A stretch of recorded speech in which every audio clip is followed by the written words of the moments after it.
irregularities. But the Majority Leader, Alexander Afenyo-Markin, has urged his colleague to be mindful of partisan comments regarding the election body. It's the first day of the two-day extraordinary meeting of Parliament at its makeshift chamber at the Dome.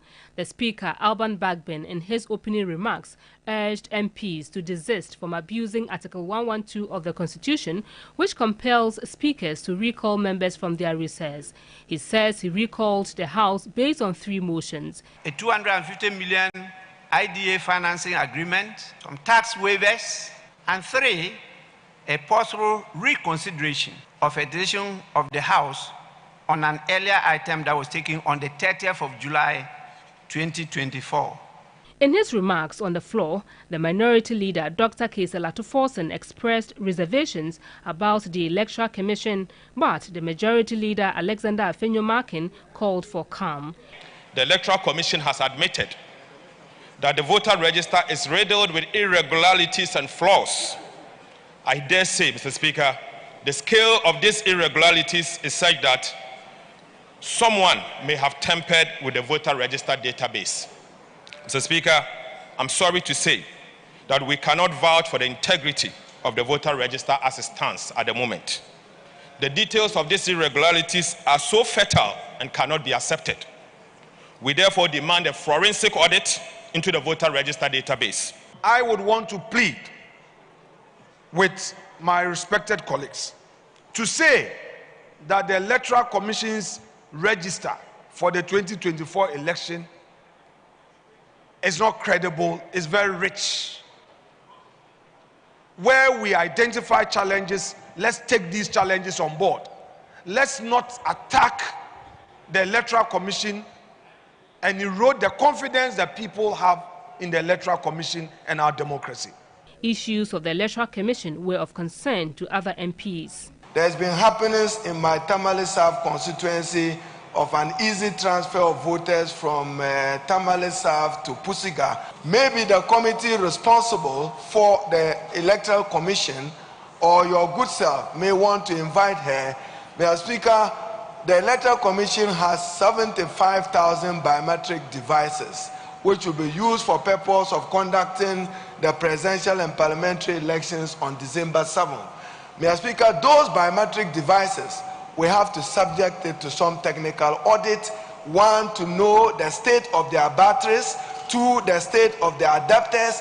3, the state of their readiness for elections on 7th December. We have done some background work and we have realized that there is more than people think is happening. When we heard the information at first, it was about 26 people, Mr. Speaker. When we went to the ground, straightforward, we had about 32 people, Mr. Speaker. And there are thousands that are being reported at other places.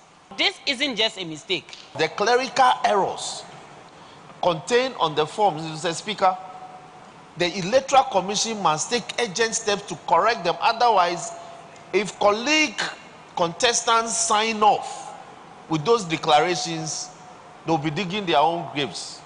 For instance, paragraph 11 under part 4 of the parliamentary nomination forms, it is stated that I declare that I am disqualified as a registered voter under all related laws in this country. Meanwhile, Election Watch Ghana, a political civil society group, says an audit into the voter register is necessary if the electoral document is to be trusted.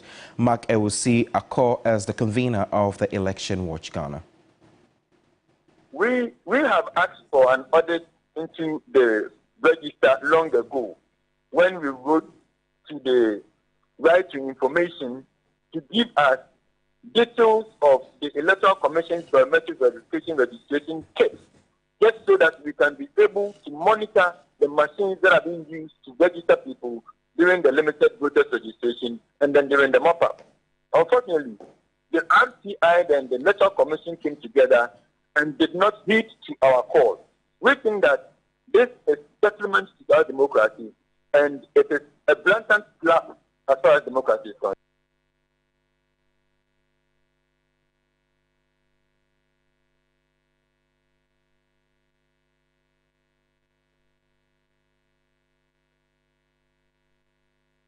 Story because the Ghana Police Service, through an intelligence-led operation, has arrested 487 suspects who are members of the Ponzi scheme known as QNet in Kumasi in the Ashanti region. The suspects, consisting 257 females and 230 males, were arrested in a house located at Ediaman near Kenyase, a suburb of Kumasi. Preliminary investigations established that the suspects, through the scheme, successfully enticed unsuspecting persons from various parts of the country under the guise of offering lucrative returns on their investments. Exhibits retrieved from their premises include registration documents and other materials bearing the QNet logos. 12 of the arrested suspects, who have been identified as executives of the scheme, are currently in police custody assisting the investigation.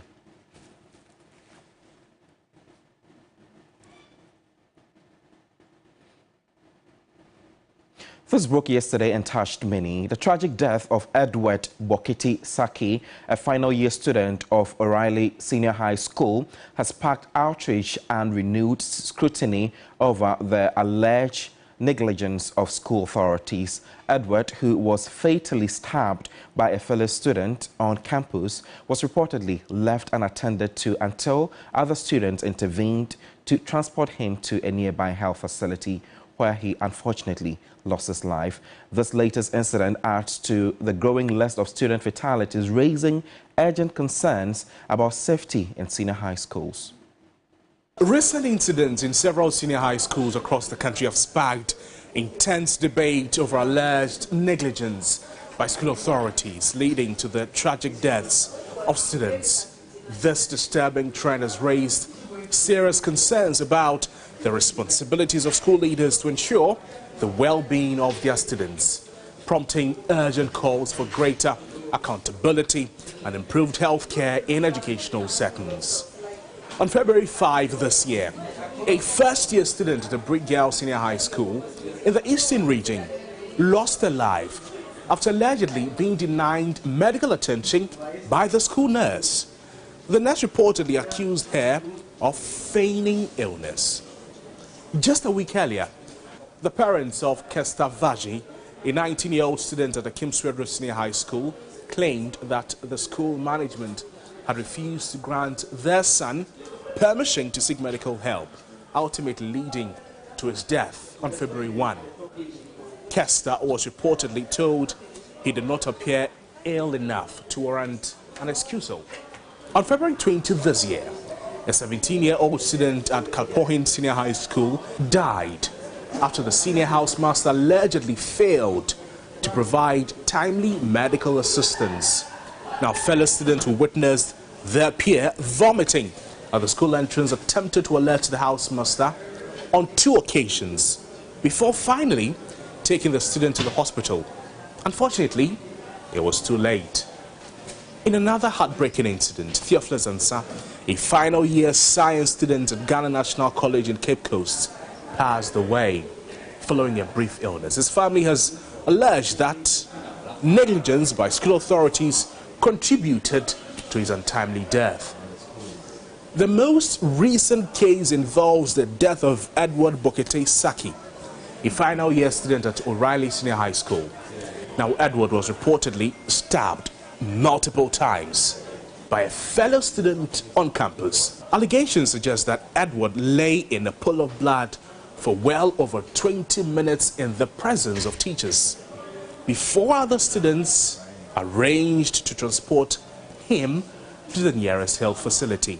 Edward was pronounced dead on arrival. His cousin, who is also a final year student, described the painful experience. Yes, what was and they said is Godwin and Edward, they are fighting. And what the fight about? And they said, oh, it's nothing serious. But the whole thing was like, oh, what do you have? Oh, me, I have this, oh, me, I have that. A few minutes, and the Godwin guy came, and he was like, you want your brother. If you don't want your brother's blood will flow in my hands. So there are teachers in the school.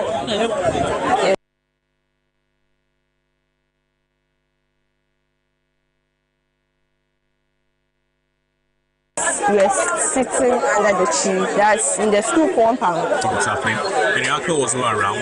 By the time you went back inside, that was when you heard he was stabbed. Yes, that was when I heard he was stabbed. So I need to rush, give my bag to my friend. I rushed to the hospital. That was when I started calling my big sister. My brother had been stabbed in the school, so we should call everyone that we are going to Lekma Hospital. But so at that time, the teachers were still in the school? The teachers were still in the school. And they saw him lying down? They saw him lying down. In the pool of blood?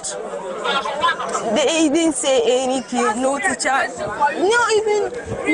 followed us.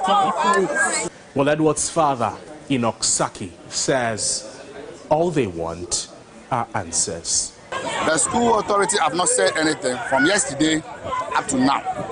The police have not caught, the school authority have not caught. Even the boy who killed my son, neither the family have even reached me. That's why we are here to seek for justice for my son. We want access from the school.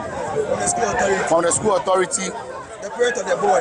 And the parent of the boy. And the police. What happened? I just want to know what happened. To the extent of leading to a student stabbing his friend. Is that such a punishment? That's all we want. We want the justice. And we want the school authority to explain to us. Either the teachers are not at the school and it happened, or they are there and it happened, or they don't care. That is all we want. So far, efforts to reach the school authorities have proved futile. Noble Crosby, TV3 News, Accra. This is a story we are definitely keeping an eye on. The Ghanaian government is embarking on a project aimed at leveraging citizen data to address the pressing issue of female genital mutilation. By harnessing the power of citizen-generated data, the project seeks to fill data gaps and make significant strides towards achieving Sustainable Development Goal 5, which focuses on gender equality and women's empowerment. The project will utilize citizen data to gather information on the proportion of girls and women aged 15 to 45 who have undergone female genital mutilation. The project seeks to identify areas with high female genital mutilation prevalence, inform targeted interventions and policies, and monitor progress towards eliminating FGM. Citizen data is able to collect data that other traditional methods such as the census and surveys will not be able to collect, especially marginalized groups, right? Like persons with disability, the vulnerable groups that are left out in the national database. With the use of citizen data, we are able to collect data on all these groups that will help address policy issues that affect these people. We can formulate policy with their data, be able to address their challenges using the data. That stakeholder engagement was to ensure a unified effort towards the abolition of FGM. Dean, School of Public Health at the University of Development Studies, encouraged victims of female genital mutilation to avail themselves when the survey is rolled out. Many of them are afraid. They hide behind everything to do it, and they may be afraid when the issue is rolled out, fearing that when they own up, the law is likely to catch up. So my advice to them is they shouldn't be afraid. It's harmless, it's a survey to know how many people have gone through this, so that if there's any intervention that government can put in place to help them. The Global Partnership for Sustainable Development, in collaboration with APC Colombia, will work with the government of Ghana and the Ghana Statistical Service, making citizens' data a norm. Parliament could agree to rescind a decision it took on July 30 in respect of a disapproval of the Finance Committee report on the $250 million financing agreement between Ghana government and the International Development Association for the Energy Sector Recovery Program. The minority side complained that they had not been engaged on the new development concerning the loan agreement, compelling the Speaker to refer the matter to the Finance Committee for consideration. And there's more in this report. It's one of the reasons members of parliament were recalled back from recess, but an agreement could not be reached when the item was taken on the floor. The Finance Committee was never engaged, leading to this motion to rescind. And the majority leader was very categorical that on the basis of the conversations that took place, he engaged the finance committee. And so our position is quite simply that the decision taken by this House must stand, and we are opposed to any refusal. To assume that we disapproved of this motion solely because of what Honorable Muntaka said, for me is flawed. It could be one of several reasons, a multiplicity of reasons, an array of reasons leading to the rejection of this motion. And so even if you bring something that satisfies Honorable Muntaka, with the greatest of respect, you've not satisfied that of Honorable John Jinapo. Neither have you satisfied that of Honorable Akando in particular, who raised a very serious issue as far as this whole agreement is concerned. Mr. Speaker, the right thing to do, and they know the right thing to do. The House has rejected this application. You have fresh information today. Relay it, refer it to the Finance Committee, would immediately do justice to the issue, and then we will bring a report to the floor for consideration. The Speaker had to refer the matter to the Finance Committee for consideration and report to the House on September 4. Evelyn Tinkma, TV3 News, Parliament House. The flag bearer of the National Democratic Congress is accusing government of overseeing an unprecedented level of insecurity that cannot be allowed beyond December 2024. Citing the increased armed robbery cases in the Bono region and the lack of logistics for the police in fighting it, John Dramani Mahama is promising a massive retooling of the police administration and transparent recruitment to restore social and business confidence. A report by Kamala Kluche. So after visiting 8 spots in 3 constituencies on day 2 of his 4-day tour of the Bono East region, John Mahama says his energy is reinvigorated after the massive show of love for the NDC.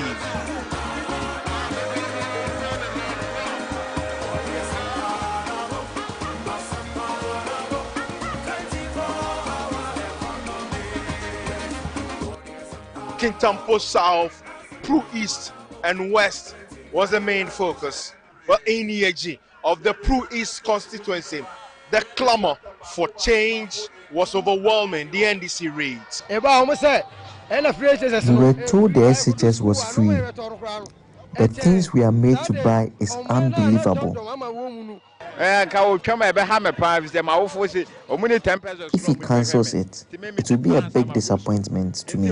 I labor before going to school. I sincerely trust John Mahama will not cancel free SHS. For John Mahama, the state of insecurity under the current dispensation is legendary.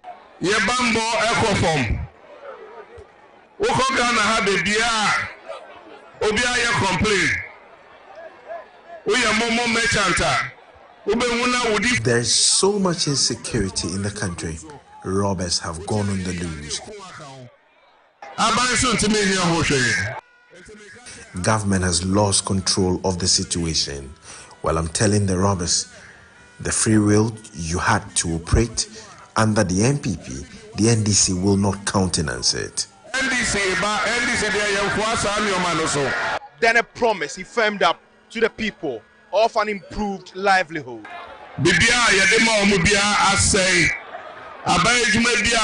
Everything they have had is gone bad, but I am resolute that we will emerge victorious at the polls.